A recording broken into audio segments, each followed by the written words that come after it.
Fala, meus amigos telespectadores, bem-vindo a mais um vídeo do Fofocross. Hoje vamos estar falando novamente do AMA Motocross, a final e a 17ª etapa do MXGP que rolou na Holanda. Muita areia, pista super técnica, muito bafafá. Vamos mudar um pouco o formato, vamos falar só os bastidores que estão acontecendo aí, tem muita coisa acontecendo, principalmente nesse ano.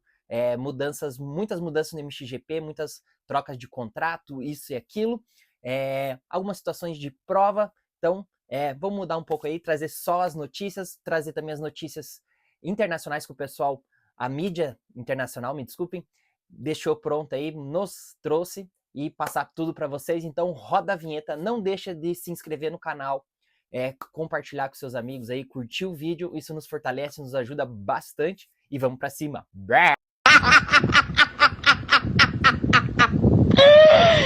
Speed Shop, o aplicativo para quem vive do universo off-road. Compra e venda de peças, equipamentos, motos e produtos novos e seminovos. Tudo isso em um só lugar. Disponível agora em iOS e no Android. Tá esperando o que para baixar o aplicativo? Baixa agora e vem acelerar com a gente. Speed Shop, feito de piloto para piloto.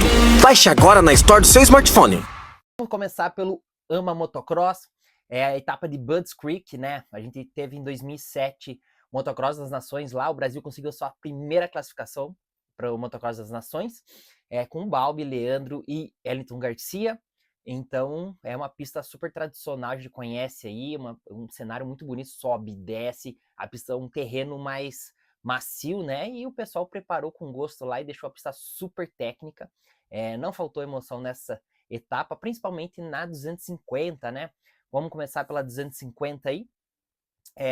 Quem mostrou as caras aí, que teve o seu retorno, foi Cool Davis, que teve na última etapa do AMA Supercross, acabou se machucando, né? O piloto, o George Smith saltou nas costas dele, ele cometeu um erro na sequência, e o George Smith vinha rápido, saltou, ele permaneceu na linha, ele saltou nas costas e se machucou, né? Quebrou o braço, deu uma fratura bem complicada, voltou na etapa anterior, não andou tão bem, né? O Nadila fez o 22º e 23º, e nessa etapa, na primeira bateria, ele liderou uma boa parte ali, teve uma briga com o Tom Vial, e no final foi cedendo um pouquinho, mas fez um terceiro, e com a desclassificação, né, penalização, me desculpa, de Yoshimoda e Hayden Deegan por ter saltado na bandeira a médica, eles foram penalizados uma posição, né? Então, e ainda ganharam posições, né? Eles iam ser penalizados por, acho que 1 minuto, eu não me lembro exatamente, eu não sei se eu anotei aqui. Vamos ver aqui. Seria 1 minuto, acho que teria uma penalização, e como eles saltaram, eles perdem uma posição. Então, acredito que eles foram 30 segundos, eles tinham aberto uma semana na frente do pessoal, não perderam, mas perderam pela posição, por eles ter saltado e desculpem, ter ganho uma posição, né? Então, voltando para o Cool Davis, teve aí sua primeira vitória não vencendo, mais um ótimo resultado aí para o neozelandês, que tem mostrado uma boa competência aí. O pessoal estava em dúvida se ele seria somente no Supercross, mas ele mostrou que tem grandes chances no Motocross também. Na segunda bateria não conseguiu largar tão bem, teve que fazer uma prova de recuperação, acho que não quebrou nem entre os 20, eu não fiz uma anotação aqui, mas eu me lembro ele tá brigando em 21º, 22º ali, faltando uns 10 minutos. Agora, voltando, continuando, já que a gente já falou do Hayden Deegan e Yoshimoda e Hayden Deegan teve um estresse ali, né? O Yoshimoda, a largada era um pouco torta, o Yoshimoda largou em linha reta, né? E no meio da reta ele deu uma fechada realmente no Hayden Deegan e deu bandeira vermelha, né? Eles tiveram que fazer uma relargada, e na hora disso o Yoshimoda estava em primeiro, se eu não me engano, ou em segundo. Na relargada, no alinhamento ali, o Deegan foi pra cima dele, né? Reclamar, seu motherfucker, né? Seu filho de uma pi. E falou mais umas outras coisas, mas ele não deu bola ali. E então, vamos dizer assim, o Hayden tem deixado a emoção, às vezes, ou as falas dele subir um pouco para a cabeça. Não foi só essa, depois no press conference, falando das baterias, né? Ele tá sentado lá, ele bate na mesa, quem vai sentar próximo ao rei aqui, né? E vem o Jet e tal. Enfim, mas são algumas atitudes dele ali que tá sendo, vamos dizer assim, um pouco boçal, né? Não, é claro que eu admiro o Hayden como piloto, mas como pessoa, algumas atitudes deles têm sido bem abaixo aí.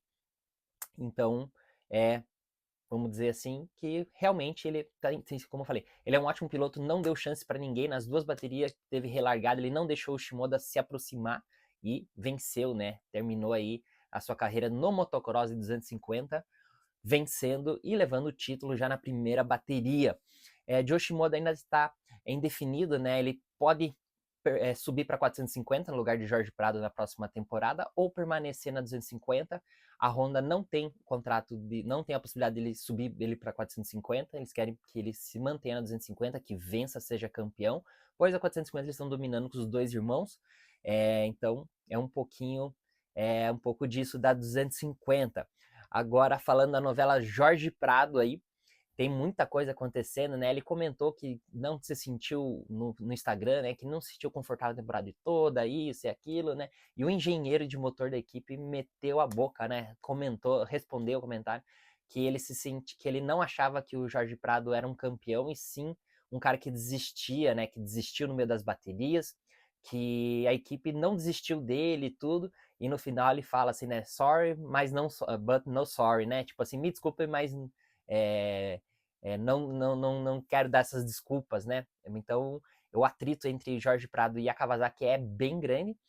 Provavelmente a gente vai estar vendo ele na KTM na próxima temporada, andando apenas por bônus, né? Ele está tentando se provar ainda nos Estados Unidos. Claro, começou a temporada, quebrou o braço já na segundo ou terceiro treino, voltou em cima da hora, desde já na segunda etapa machucou o ombro, foi pro motocross, e todo esse turbilhão de coisas acontecendo, né? Então é super difícil pro piloto. Mudou de país, tipo de corrida, tipo de pista, tipo de alimentação, horário diferente. Tá certo que o cara tá acostumado no campeonato mundial, mas é uma mudança que, querendo ou não, a gente pensa que não mexe com a gente, mexe e bastante. Então, Jorge Prado tá sofrendo bastante aí. Voltando a falar, ele teve boas largadas, até não se classificou, né, pelo tempo, e aí ele conseguiu, já foi direto, não foi nem para a última chance, que eles têm umas largadas, ele já foi direto por estar entre os 10 primeiros do campeonato, né? Então, Jorge Prado, a primeira larga por fora, né, sai na frente, e ali 10 minutos, 7, 8 minutos, ele consegue se manter, e depois ele perde o ritmo, né? Parece que ele desiste, ou ele cansa, ou ele se estressa com a moto, porque a moto não tá fazendo o que ele quer, ou respondendo do jeito que ele quer. Ontem eu fiz o podcast junto com o Leandro Silva, né? LS Show aí, o 104, e a gente comentou bastante. Eu me lembrei muito da minha mudança, né? Quando eu saí da Honda, e no outro ano eu já andei de Kawasaki. Não era piloto oficial Kawasaki, mas eu escolhi a Kawasaki, e eu queria fazer na 450 a Honda a Kawasaki ser uma Honda, né? E são conceitos totalmente diferentes. São motos diferentes.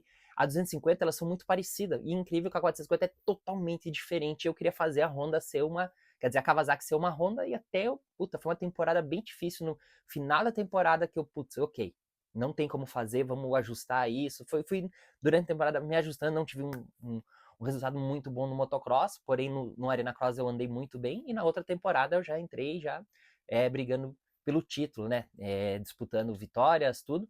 Mas é o que o Prado, vamos dizer assim, sofreu. E eu não tive mudança de cidade, país, essas coisas, mas bastante pressão sobre os pilotos, né? Então, imagina a mudança para esse piloto. Então, do Prado é isso daí. Até os caras têm feito bastante meme, né? Fizeram um meme aí que o único membro da família do Prado que derrotou Jet Flowers foi a irmã dele, que o Jet teve um relacionamento com a irmã do Jorge Prado. O pessoal não perdoa. Agora, falando dos Lawrence, cara, incrível, né? A performance dos 2 irmãos. Na minha opinião, o Jet não quis vencer a segunda bateria, não foi pro tudo ou nada, mas levou o overall. Falou, meu irmão vence e eu tô aqui tranquilo. Na minha opinião, ele só anda no 110%. A gente vê realmente o Jet, os 110%, quando ele larga mal, cai, faz alguma cagada, erro, assim, né? O estilo que eu falei, ele é muito parecido com o Roxen no começo, e porém no metade final ele consegue manter, né? O Roxen é muito explosivo no começo, depois ele dá aquela pregada. Então o Jet é isso daí. Quem surpreendeu essa etapa foi o Hunter, pela performance. A primeira veio lá de trás, não largou tão bem, chegou em terceiro, colado no Justin Cooper, e ele ganhou bastante terreno sobre o irmão e o Justin Cooper ali, né? Passou o Toma, que foi ganhando terreno. Andou muito bem, Nascimento largou na frente e falou tchau, obrigado, né? O irmão não conseguiu dar combate. E falando que eu queria falar deles, era que eles vamos dizer, os dois irmãos andam parecidos, às vezes o setup meio parecido, estilo de pilotagem parecido, e eles no press day, na sexta, eles já vão com motos diferentes. Às vezes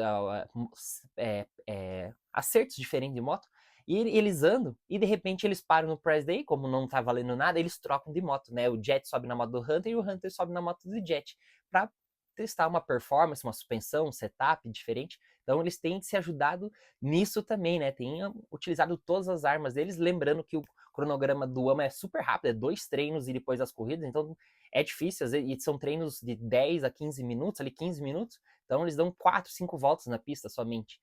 Então 10 voltas e já vão para as baterias, somando os 2 treinos. Então tem que tirar o chapéu para eles, e eles têm usado todas as ferramentas para vencer, né? Então a gente sabe que a Honda trabalha muito nisso, né? E tem aproveitado os meninos ao máximo.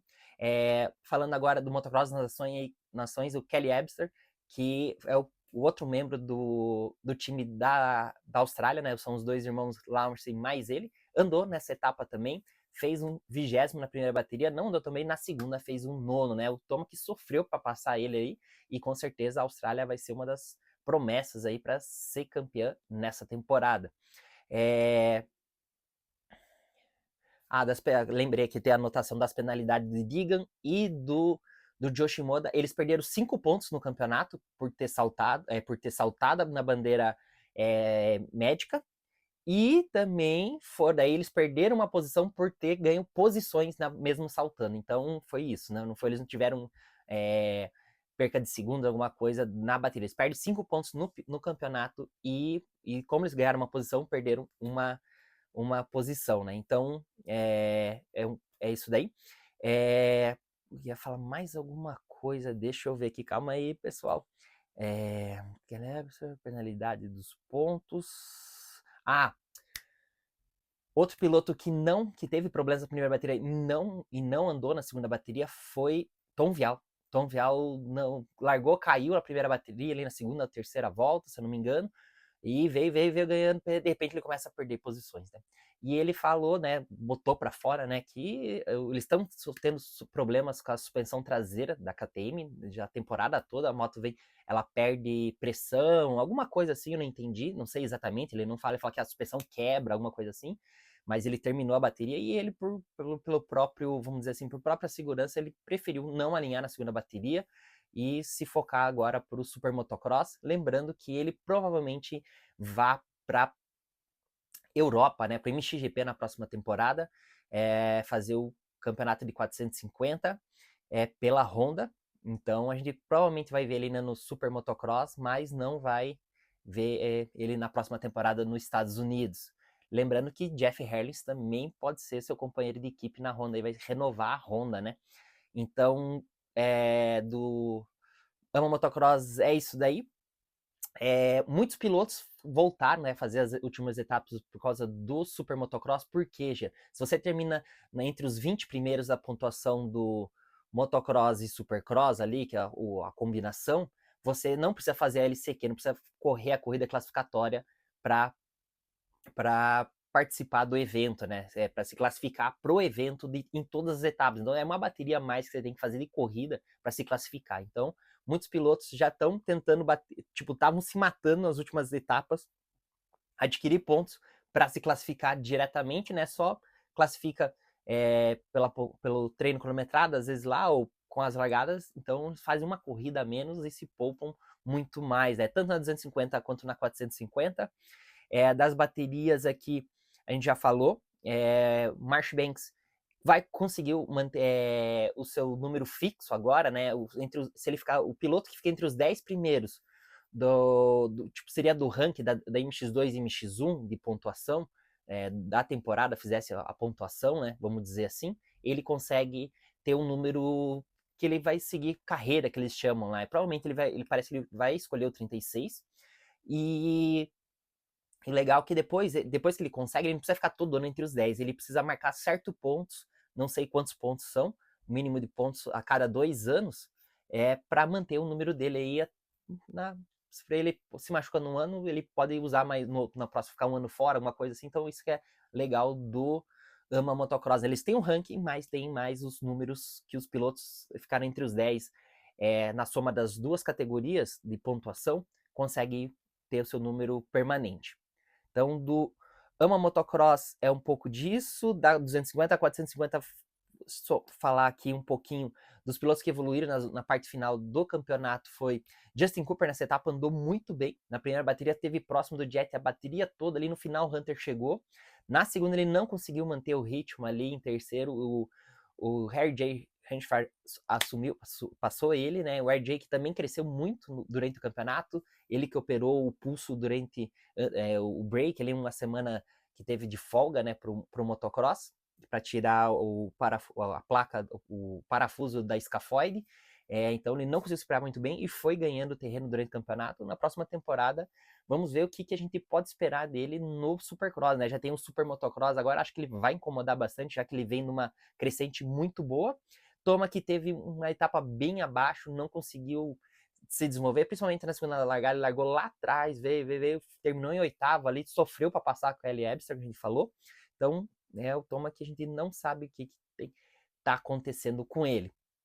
Antes de trazer toda o Fofocross de fora, vou trazer para vocês aqui um pouco do Mundial de Motocross, que o campeonato tá pegando fogo, né? No último vídeo eu falei, cara, já meio que selecionei os campeões e agora na etapa da areia da Holanda, a pista super técnica, muito flow, muita velocidade a pista, muito legal, né? E a pista pegou alguns pilotos desprevenidos não, teve azar, né? Vamos começar pela 250, como o Kyle Wolff teve azar em umas etapas, nessa etapa foi azar para todo quanto é lado para Simon Langenfeld, que é o líder do campeonato, se eu não me engano, estava 30 e poucos pontos na frente e agora está apenas 15, então faltando 3 etapas, ele que levou azar no sábado, caiu na largada, domingo caiu na primeira largada, e na segunda ele ficou enroscado e saiu de trás, né? Ele fez um oitavo, um quinto, no domingo, no sábado ele fez 15º, como era menos tempo de prova, e a pista não cansava tanto. Então, Kyle Wolff levou as 3 baterias, dominou, né? Os holandeses dominaram a etapa, né? Jeff Harris venceu sábado e domingo todas as baterias e Kyle Wolff venceu as 3 baterias na MX2, sábado e domingo. Sofreu, mas venceu ali. Então, a etapa foi muito puxada, desgastante, né? Na 250 e Kyle Wolff veio de trás, não conseguia largar na frente, mas ele vinha de trás, passando. Teve bastante trabalho aí com o Kevin McLellan, o sul-africano, que já renovou com a Triumph para até a final da temporada dele de 250. Acho que ele fez 20 anos, ele ainda tem mais 3 anos de 250. Provavelmente é um grande candidato a lutar pelo campeonato da MX2 na próxima temporada. André Adamo também fez uma prova constante, e fez um segundo e um terceiro, se eu não me engano, ou 2 terceiro na geral. Então, é o outro piloto. Talvez Kyle Wolff a gente veja tem 2 possibilidades. Muitos falavam dele no AMA e também muitos falam dele na KTM na próxima temporada, já que o Erlings vai sair para a Honda, né? Talvez diminuir, vamos dizer assim, a gente precisa pagar lá 2 milhões pro Erlings e paga 1 milhão pro Kyle Wolff, que é a próxima sensação do momento, e acabou que Erlings tem ele quer fazer mais 1 ou 2 temporadas aí, provavelmente se aposente na Honda. Então teve esse desquite aí do Erlings com a KTM, provavelmente vai ver na próxima temporada. Então mais ou menos isso da 250. Na 450 Erlings dominou, mas ele falou, né, que Lucas Koenen andou muito, né, desde sábado e domingo ali, fez 3 segundos. Na primeira bateria de sábado ele veio de trás, caiu na largada, veio de último, fez segundo, né? Na segunda ele não larga tão bem, vem. No finalzinho encosta no Erlings ali, mas não consegue a ultrapassagem. Então, até o próprio Erlings em entrevista depois fala, cara, eu com a idade dele fazia 2:35 e dava risada, né? Agora eu não tenho mais esse preparo. E lembrando que o Erlings está voltando de uma lesão da clavícula, né? Ele ficou 3 ou 4 semanas parado, porque ele não fez cirurgia, né? Era muito próximo dos outros parafusos que ele já tinha na clavícula. Então eles falaram, não, vamos recuperar sem cirurgia. Então é um processo um pouco mais lento. Lembrando que muitos pilotos quebram a clavícula, numa semana, na outra semana eles já correm, né? Em etapas. Então mesmo com dor, mas eles sabem que o osso não vai sair, não vai ter problema, porque depois tem a placa. Então Erlings dominou. Lucas Koenen andou muito bem, né? Fez aí 2 segundos lugares.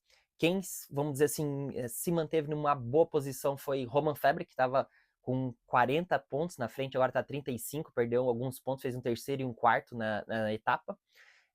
Quem andou muito também foi Tim Gajser, andou muito bem, né? Retornando agora, é um piloto que a gente provavelmente vai ver na Yamaha na próxima temporada.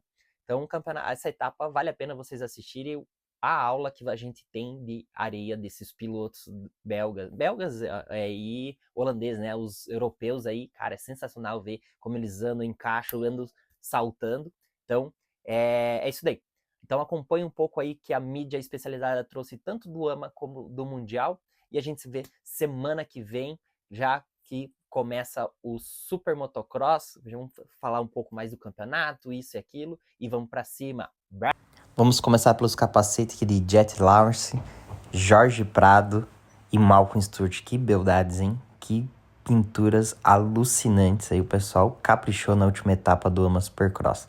E na pista, o trabalho de equipe foi essencial, né? Molharam bastante, precisam bastante subida, descida nos treinos da manhã, muita lama. Isso deixou a pista muito técnica, do jeito que os americanos gostam. Justin Cooper teve uma melhora no final da temporada. Ele que foi o grande líder aí do XMX da pontuação, começa liderando o Super Motocross com 25 pontos aí. Julian Lieber retornou ao campeonato depois de ter problemas de saúde. Infelizmente, nessa última etapa, acabou caindo, batendo a cabeça bem forte, até que teve a bandeira vermelha. O status deles ainda é indefinido, mas em breve saberemos mais notícias da situação do piloto. Gil Adams surpreendeu novamente. Na etapa passada ele já foi o piloto mais rápido nos classificatórios, e nessa etapa perdeu na última volta para o seu companheiro de equipe, aí, quase melhores voltas em etapas seguidas aí. Ele que chamou bastante atenção e ganhou o título de Rookie of the Year, né? Sendo o melhor piloto da 250. Jorge Prado não se classificou nos tempos e não foi necessário ir para a LCQ, né? Ele tem a regra no campeonato que os 10 melhores do campeonato se classificam automaticamente, né? Então, por mais que eles não consigam fazer o tempo, eles entram para a corrida e não eliminando nenhum piloto. Tanto que as duas baterias teve 41 pilotos alinhando. Justin Bash teve uma enorme evolução no final do campeonato, conseguiu seu top 5 aí na última etapa, e ele é um dos grandes nomes para o Super Motocross e vem nessa boa fase, então ele espera melhorar seus resultados antes de dizer adeus a Gas, ele que é cotado aí para Ducati na próxima temporada. O piloto Landon Gibson, como a gente relatou na etapa passada, não conseguiu se classificar, o piloto oficial que subiu como rookie, né, nessa temporada. Depois do Loretta Lins, conseguiu sua primeira classificação aí, finalizando em 23º e 16º nas baterias. Levi Kitchen teve uma melhora extraordinária na final do campeonato e espera começar o Super Motocross com o pé direito, com boas largadas e com grande chance de levar o título aí. Ele que é um excelente piloto de Supercross. Outro piloto que mostrou uma grande evolução da etapa passada para essa foi Cool Davis, que fez sua estreia no motocross, né? Mostrou que ele não é somente um piloto bom de supercross, venceu a primeira bateria com a punição para Hayden e Yoshimoda, porém foi o gás todo que ele tinha foi gasto na primeira bateria, na segunda não fez uma boa largada e conseguiu apenas um 21º lugar. Hayden Deegan não deu brechas para os seus adversários e venceu as duas baterias em ótima performance. Aí ele exigindo todos os cantos da pista, né? Cada detalhe conta. Seu companheiro de equipe Nate Trash teve seu melhor resultado da temporada, um top 5 na última etapa. O piloto Max Volant teve sua melhor temporada também no motocross, finalizando em 8º, lembrando que ele teve um acidente na temporada passada com o quadril, machucou o quadril e não sente, né, o pé direito muito bem, e ele usa o freio na mão, né, mais um manete. Então ele surpreendeu novamente com um ótimo resultado tanto no Supercross como no motocross, e ele comentou que era mais difícil andar no motocross sem o freio traseiro do que no Supercross. Outro fato interessante é que apenas Malcolm Stewart e Justin Cooper foram os pilotos que completaram todas as etapas, né, estiveram presentes em todas as etapas, tanto de Supercross e motocross. O piloto suíço Valentin Guillot, que se aventurou nos Estados Unidos nessa temporada, vai se arriscar no Super Motocross e não vai precisar passar pela última chance. Então, o piloto tem boas chances aí de fazer bons resultados e mostrar suas habilidades no Supercross. Jet Lawrence foi novamente o cara da temporada, né? Com ótimas largadas, ótimos resultados e consagrado como campeão aí, finalizando até com um Gun Ride, que eles chamam, né? Um pouco de zoeira aí. Hayden Deegan já segurou seu campeonato na primeira bateria, mas ele já tinha alinhado na primeira bateria com o capacete de campeão, né? Todo dourado. E aí depois ele comemorando, bebendo no estilo australiano, né? Dentro da bota, o champanhe. Seu pai louco de feliz aí, o Brian Deegan. E depois os champanhes aí, a festa preparada para ele na Star Racing. Agora vamos para o MXGP. Os holandeses representaram muito bem, dominaram as duas categorias e todas as baterias, as categorias principais. Kai de Wolf, que já esteve a 60 pontos atrás da pontuação, teve uma etapa simbolicamente muito importante para ele, já que seu principal rival teve problemas e ele caiu apenas para 15 pontos atrás e segue na luta pelo campeonato novamente. Muito legal ver esse número 1 com vários pequenos 74, né? Na Europa são coisas que o pessoal não prestava muita atenção, não dava muita importância, porém agora tem chamado a atenção, né? A própria etapa, Kai de Wolf acabou utilizando o uniforme do time de futebol que ele gosta, então tem feito essas collabs, essas coisas, tem sido muito importante também, não só nos Estados Unidos como na Europa. No MXGP, cada equipe tem seu transponder, que é correspondente ao seu piloto, ela que tem que tomar cuidado, ela que tem que carregar, ela que tem que botar nas motos, então é parte do equipamento necessário de todas as equipes o piloto ter seu próprio transponder, já que no Brasil o organizador oferece. Como eu comentei, a MXGP tem tomado outra atitude com várias coisas personalizadas, a gente pode ver aí o banquinho de largada, o cavalete do piloto todo personalizado com seu nome. Então as equipes têm trabalhado muito nesses quesitos aí para chamar a atenção do público e mostrar toda a sua preocupação em ter o melhor para o piloto e também, né, com um design super bacana. E essa pedaleira de titânio da Raptor, muito bacana, ela que te dá mais aderência, às vezes até é ruim de tirar o pé da pedaleira, e é essencial nos estilos de pista do Mundial, né? Faz muita canaleta, muito buraco, e é essencial você não perder a perna. Aqui é a Francesca, a mecânica do Rubem Fernandes, da equipe oficial Honda.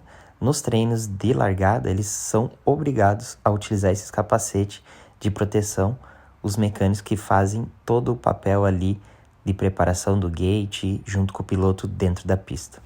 E essa estrutura Triumph aí, muito parecida com o do MotoGP, né? 2 andares e tudo mais. Então, as equipes têm tomado outro patamar, não só aqui no Brasil, mas lá fora também. A parte eletrônica tem sido essencial, né? Nas largadas. Então, cada equipe tem seu próprio software, seu próprio desenvolvimento, seu próprio ECU. Então, isso aí tem sido muito importante em todas as equipes oficiais e não oficiais. Não só, né, os mecânicos na sexta-feira nos treinos de largada, mas como os bandeirinhas também têm utilizado os capacetes como segurança aí, um equipamento de segurança para, vamos dizer assim, não terem acidentes, né? Se tiver acidentes, não ter uma fatalidade.